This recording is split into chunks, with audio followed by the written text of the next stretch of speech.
Hi everyone, Joe Levine here, professional photographer and educator. My subject is a Rolleiflex Baby 4x4 twin lens camera, and what I really love about this subject is all the different textures, highlights, shadows, and contours. I really want to bring out those unique details, so I had to come up with a unique lighting plan because I realized an overall light was not going to work. I'm going to use indirect lighting.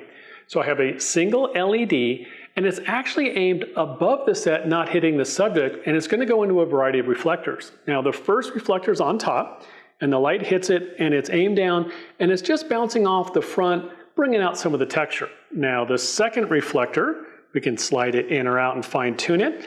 It's highlighting the name across the top of the Rolleiflex camera. The third, and probably my favorite, is this little small one on the side right here.